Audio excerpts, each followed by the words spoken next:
Let's talk about something that I don't think I've ever really said out loud, but I'm sharing this in the hopes that someone else might see this and relate and feel a little bit less alone. But when my husband and I first brought Vigo home, we both went through a period of feeling the puppy blues. Puppy blues are completely normal. They go away, but they are something that is relatively common with new puppy parents. And as much as I thought I was prepared for puppy parenthood, and to be honest, I stand by that. I think I was more prepared than most people. Even I and my husband still got the puppy blues. So I wanted to share a bit about our experience going through that, and hopefully this will help someone else who's going through it. So first of all, what are the puppy blues? The puppy blues are a super common phenomenon with new puppy parents. And the best way that I can describe it through the lens of my experience is it felt like buyer's remorse. It felt like, did we do the right thing? Are we going to be able to handle this for the next 10 years? And the difficult thing is that it feels like buyer's remorse where you can't return what you bought. And I know that sounds really unkind, and this is why no one talks about it, is because it doesn't sound like you love your puppy. But I did love him, and I love him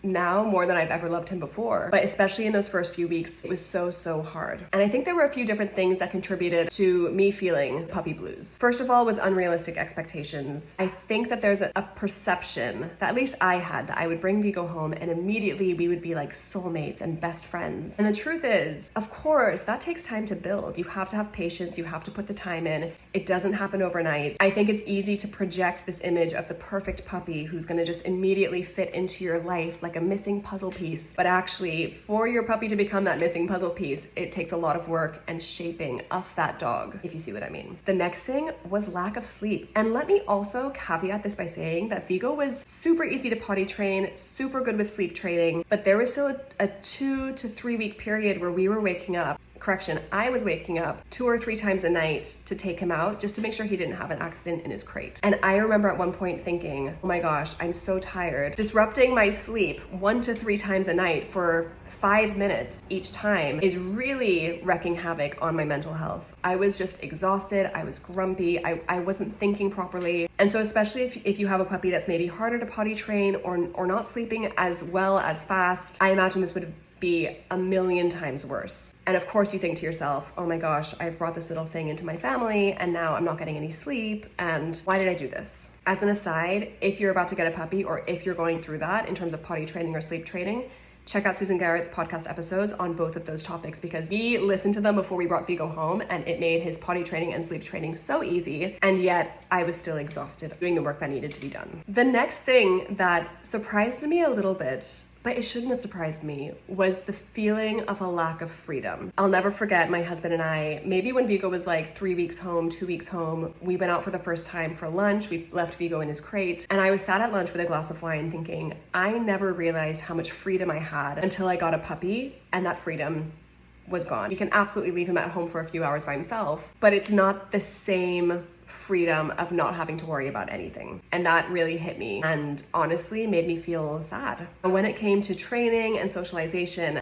I think there was an added layer of pressure of thinking, oh my gosh, I've got this 8 to 16 week window. I have to get his socialization in. This is his core socialization window. And I felt a lot of pressure to make sure that I was exposing him to things that I needed to be exposing him to while also keeping him safe. I would literally lose sleep worrying about parvo, for example. And then also making sure that I was training him adequately and putting in enough time to make sure that he was getting the basics of training. I think as well, I've talked about this before, I wasn't prepared for how much of a little alien he would be when I brought him home, which in hindsight makes total sense. He was 8 weeks old, but his focus for the first few months, quite frankly, when we brought him home, was not there. He had very short windows of focus, but he wasn't able to really commit to a training session like he's more able to do now. The reality was that his brain hadn't developed to a point where he was able to put that work in. And that's okay, but it made it hard. The next thing was the biting. I've talked about this before, but Vigo was an absolute little land shark. I looked like I had a cat because my hands were just completely scratched up from his biting. He was just embarrassingly bitey. I remember being so mortified when my in-laws would visit or whenever he'd hang out with his cousin, because all he would want to do is bite everyone. And so you look at it and it's like, I felt like I'm putting so much work into this puppy. I'm doing so much work with him. I'm trying to make him a brilliant family dog, and he is so bitey. Are people gonna think I'm a bad dog mom? Am I doing everything I could be doing? Could I be doing more? I made a video about everything that we did that helped, but a huge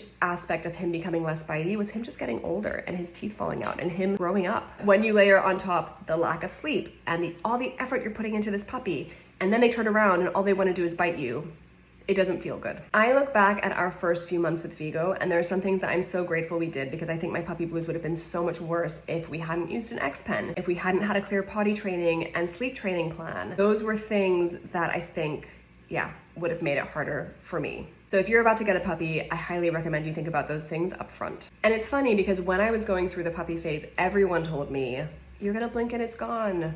Cherish the moments with your puppy. And I remember telling myself, I will never miss the biting. I will never miss this phase because he's such a little terror. And now I look back and I do kind of miss it now that he's at that 6-month mark. I just want to leave you with a few final thoughts before I wrap up. First of all, puppy blues are completely normal. A lot of people don't talk about them because it's kind of shameful. Like, honestly, I feel a little bit embarrassed sharing this because it sounds like I'm such a bad dog mom. But hopefully if you followed me for any length of time, you'll know that I love my dog. I love my puppy. Puppy blues are just part of what can happen, and you just have to kind of accept it and take it as part of the journey. The next thing I want to tell you is that if you're going through it, you're not alone. TikTok has a brilliant community of dog owners. Feel free to message me if you want help with anything. I respond to every single DM. I actually prefer Instagram DMs if you're gonna message me.